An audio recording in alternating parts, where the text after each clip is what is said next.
مجھے نہیں پتا کہ مسجد نبوی کے فضائل سے کون لوگ کتنے آگاہ ہیں، مگر میں دارالعلوم دیوبند میں جا کے پوچھوں گا کہ تمہیں تو اللہ اللہ کے سوا کسی سے کام نہیں، تو تم جانتے ہو کہ اس قبر انور جس میں میرے مصطفیٰ حرام فرما ہے اس کی فضیلت کیا ہے؟ تو ایک کتاب ہے المحنن علی المفنن، اس میں لکھا ہے دیوبندیوں اور دیوبندیوں اور وہابیوں کے تمام علماء نے متفق علیہ بات کی ہے، کہتے ہیں کہ نبی کریم علیہ الصلوۃ والتسلیم کے قبر انور کے پہچانے کی جو مٹی ہے وہ کائنات عالم کی ہر شے سے افضل و اعلیٰ ہے۔ اگر میں ابھی گناؤں آپ کو تو اس میں 10-15 منٹ نکل جائے کہ آپ کی مسجد سے بہتر ہے، میری مسجد سے بہتر ہے، یو پی کی مسجد سے بہتر ہے، بمبئی کی مسجد سے بہتر ہے، اور مدینے کیا کہتے ہیں حرم سے بہتر ہے، اور کعبۃ اللہ شریف سے بہتر ہے، اور جو ہے رکن یمانی سے بہتر ہے، اور حجر اسود سے بہتر ہے، اور وہ جو ایک پرنالہ نکلا ہوا ہے میزاب رحمت اس سے بہتر۔ میں اتنا وقت نہ لے کے صرف یہ کہوں کہ لکھا کہ نبی کریم کے قبر انور کے پہچانے کی مٹی عرش الہی سے بھی افضل ہے، اللہ کے عرش سے، پروردگار کے عرش سے بھی بہتر ہے وہ مٹی مدینے والے کے قدم ہے۔ دیکھیے یاد رکھیے گا یہ سرکار کے سر کی بات نہیں ہوگی، ضروری نہیں کہ زوردار بات میں چیخ کے کہوں تو آپ کو زوردار لگے، زوردار بات اگر کان میں بھی کی جائے تو زوردار ہی ہوتی ہے۔ یہ نہیں کہا کہ وہ نبی کے سینے اقدس کے لگنے والی مٹی، نبی کے سر سے لگنے والی مٹی، نبی کے پیٹ سے لگنے والی مٹی، نبی کے پشت سے نہیں، نبی کے قدم سے، نبی کے قدم سے لگنے والی مٹی عرش الہی سے بھی افضل۔ یہ سنیوں کا عقیدہ ہے، اسے دہرانے کی ضرورت نہیں، میں دیوبند کا اس لیے ذکر کر رہا ہوں کہ وہاں سب انکار ہے، وہاں کوئی نسبت نہیں چلتی، مگر جب بات آئی تو یہ لکھنے کے مجبور ہو گئے کہ دیکھیے نبی کریم علیہ الصلوۃ والتسلیم کے قدموں کے نیچے کی مٹی عرش الہی سے افضل ہے۔ تو میں کہوں گا مولوی صاحب اگر یہ مان ہی گئے ہو کہ نبی کے قدموں کے نیچے مٹی آ جائے وہ عرش سے افضل ہے، تو تھوڑی دیر مدینے کی گلیوں میں آؤ، میں حسین کو آپ کو نبی کے کاندھے پہ دکھا دوں، مصطفیٰ کو نبی کے پشت میں دکھا دوں، میں حسین کو نبی کے سینے پہ دکھا دوں، تو آئے تو میں تجھے دکھاؤں کہ نماز میں محمد عربی ہے، پشت پہ مہر نبوت ہے، اور مہر پہ جو بیٹھا ہے اس کو حسین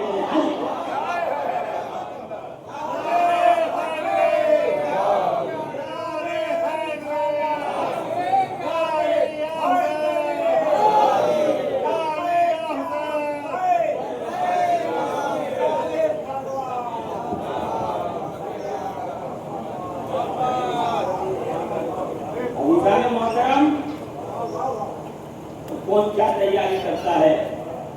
مجھے نہیں پتا، مگر مولانا زکریا کاندھلوی،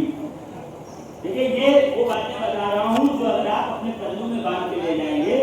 تو کل جب جماعت والے آپ کے دروازے میں آئیں گے تو آپ ان کو سنا سکتے ہیں، آپ بتا سکتے ہیں اور کہہ سکتے ہیں کہ دنیا کی ہر شے پیسے سے نہیں خریدی جا سکتی، دنیا کی ہر شے مال و دولت درہم و دینار ڈالر اور ریال سے نہیں خریدے جا سکتے۔ اگر ہر شے بک رہی ہوتی تو پھر حسین اعظم کے ساتھ جو ہو آیا تھا وہ تو پہلے ہی مال کے اندر بیٹھا تھا، وہ پہلے ہی خزانے میں بیٹھا تھا، وہ پہلے ہی پورے کوفہ کی ملکیت اس کے اندر تھی، وہ 1000 سپاہیوں کا اکیلا سردار تھا، آدھے کوفے پہ اس کی زمینداری تھی۔ پوچھا یہ جائے کہ یہ زمینداری چھوڑ کر، یہ رئیسی چھوڑ کر، یہ مال و دولت چھوڑ کر، یہ درہم و دینار چھوڑ کر، اے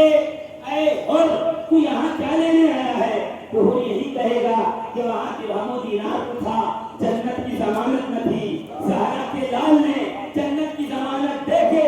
آج حور کو خرید لیا ہے۔ وہ معلوم یہ ہوا درہم و دینار سے ہر شے نہیں بکتی، کچھ چیزیں وہ ہوتی ہیں کہ شاہ کے قدموں میں آ کے لٹا۔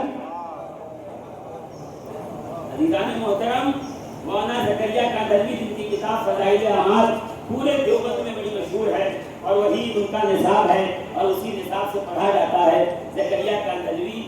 یو کے مینچسٹر کے مسجد نور میں موجود تھے اور محرم کا چاند نظر آیا اور 2-4 دن گزرے تو ایک دن اپنے حواریوں سے اور اپنے ماننے والوں سے پوچھا کہ محرم کی کوئی تیاری ہے, کچھ کرتے ہو؟ معلوم یہ ہوا کہ محرم کی تیاری ہوتی ہے, محرم کی تیاری ہوتی ہے, مگر یہ ہے کہ کس کی قسمت میں یہ تیاری آئے کس کے نہ آئے وہ اپنے اپنے نصیب کی بات ہے. خدا محرم کی کچھ تیاری ہے تو مجمع میں سناٹا تھا تو مولانا زکریا کاندھلوی دیوبندی نے کہا کہ تم کیسے لوگ ہو کہ پورا سال صرف اور صرف تجارت دھندے بزنس کام کاج میں لگے رہتے ہو؟ ارے یہ وہ دن ہے جس دن نبی کریم کے نواسے نے اپنا سب کچھ اسلام کے نام پر قربان کیا ہے, قرآن کے نام پہ قربان کیا ہے, شریعت کے نام پہ قربان کیا ہے. بھائی میرا طریقہ تو یہ ہے کہ میں ان 10 دنوں میں روزانہ ایک قرآن ختم کرتا ہوں تاکہ دنیا کو یہ بتا سکوں جو نیزے پہ قرآن پڑھ رہا تھا میں زکریا دیوبندی اس قرآن پڑھنے والے کا احترام بھی کرتا ہوں اور اس کی اتباع بھی. دیکھ رہے ہیں آپ کسی بھی طریقے سے حسین کے نام پر ہر مکتبہ فکر کے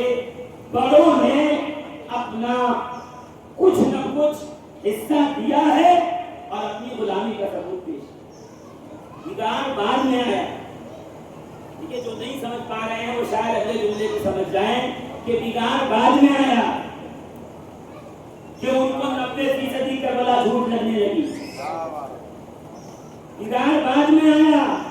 کہ انہیں جناب سغرا کے آنسو دکھائی نہیں دے رہے. بگاڑ بعد میں آیا کہ انہیں کربلا والوں کی پیاس